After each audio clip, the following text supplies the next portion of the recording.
You thought it was just a normal day. Coffee, phone, wallet, the usual. You had exactly $100 in your pocket, nothing special about it. Then the world flickers, and suddenly you're not in your kitchen anymore.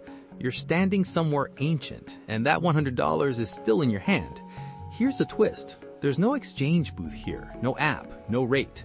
So the only question that matters is, what can you actually do with this money right now in this world? Let's find out. 4 different worlds, same $100. Let's spend it. World 1, Ancient Rome. 1st century, the height of the empire. You blink and you're standing on a dusty road, armor on your shoulders. You're a legionary now. Dawn. You're already marching, full pack on your back, 20 miles ahead of you. Your pay shows up in silver coins, denarii. 1 denarii for a full day like this. That's your wage. You walk into a bakery stall. A loaf of bread costs 2 small coins, asses. 16 asses make 1 denarii. So today's pay buys you about 8 loaves. Your $100 from back home, that's roughly a day or 2 of your normal work. Spend that Roman day of pay here and you eat well for almost 2 weeks straight. Bread is cheap. Bread has always been cheap. That part hasn't changed in 2,000 years. But you don't stay a soldier for long. The world flickers again.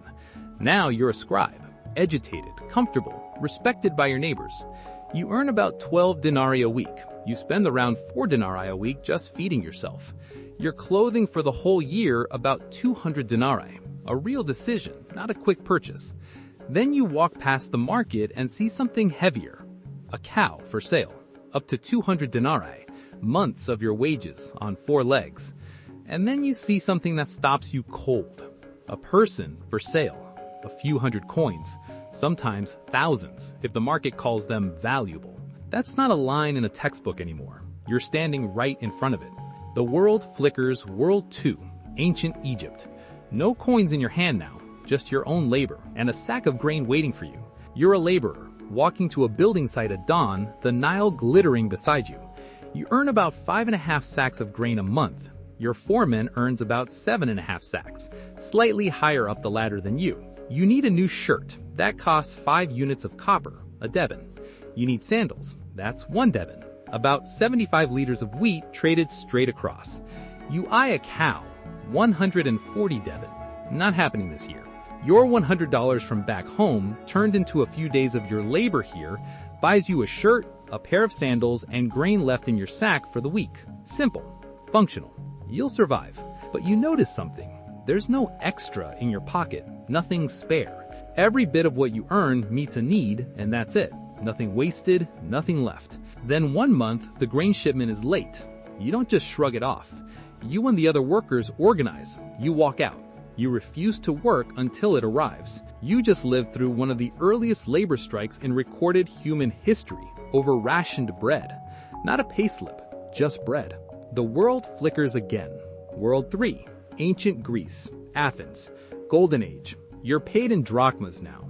If you're skilled, you might earn 1 or 2 drachmas a day. Unskilled, far less. Just a few small coins called obols, a fraction of a drachma. You buy bread for 1 obol. You catch a ferry across the harbor for 2 obols, headed to the next island over. You eye a pair of shoes or a lamb. Either one costs about 8 drachmas, days and days of your wages. You dream about a house, a modest one. Hundreds of drachmas, sometimes well over 1,000. Years of saving just for a roof over your head. And there it is again, that same grim fact. A human being for sale.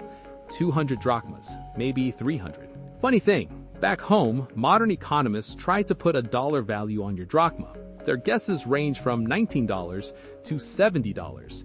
Same coin, same century, wildly different modern guesses. Anyone who hands you an exact number is just guessing with confidence. The world flickers one last time. World 4, Ancient Mesopotamia, Babylon, nearly 4,000 years ago. You're a field laborer now, hired for the harvest under the law of King Hammurabi himself. The law fixes your pay at 8 gore of corn a year. Not negotiable, literally carved in stone. If you worked in the city instead, unskilled, you might earn around 2 shekels a month, 10 shekels in a year. That's just normal here. Your $100 from back home, converted into your labor time in this world, lands close to an entire month of your work, not a day. A month. Let that sit on you for a second. A month for what $100 buys you back home in one afternoon. And the laws here are brutally specific. You get sick and need surgery, 10 shekels if you're a free man.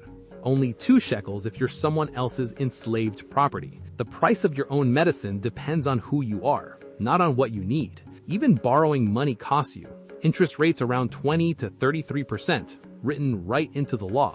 Okay, the world flickers one final time, and you're back, standing in your kitchen. Coffee, phone, wallet, the usual. But you're not looking at that $100 bill the same way anymore. Let's recap your trip fast. In Rome, that $100 bought you almost 2 weeks of bread. In Egypt, it bought you a shirt, sandals, and a week of grain. In Greece, it barely covered a meal or two. In Babylon, it represented nearly a month of your entire labor. Same $100, 4 wildly different amounts of your own life, depending purely on where and when you happen to land. 4 civilizations, 4 currencies, one repeating unmistakable pattern. Bread was almost always within reach. Survival was just barely affordable. But anything past survival, a house, real clothes, real medical care, cost you months, sometimes years of your life. And in every single world you just visited, without exception, a human being had a price tag. Nobody mentioned that part in school, just the coins. So here's the real question, now that you're home. Not what would my $100 buy back then, but how much room did I actually have to breathe in any of those worlds? And the honest answer is almost none. No safety net, no spare income, no real buffer between you and disaster. One bad harvest, one injury, one unlucky year. That was the entire gap between fine and ruined in every world he just lived in. Now look at your kitchen again. You have plumbing, you have medicine, you have refrigeration, you have a government that, however imperfect, doesn't legally put a price tag on your life. You have slack, you have buffer, you have choices most ancient kings never had, no matter how much gold sat in their treasury. That's not nothing. Genuinely, that's not small. So the next time that same $100 feels small in your hand, remember every version of yourself you just lived through.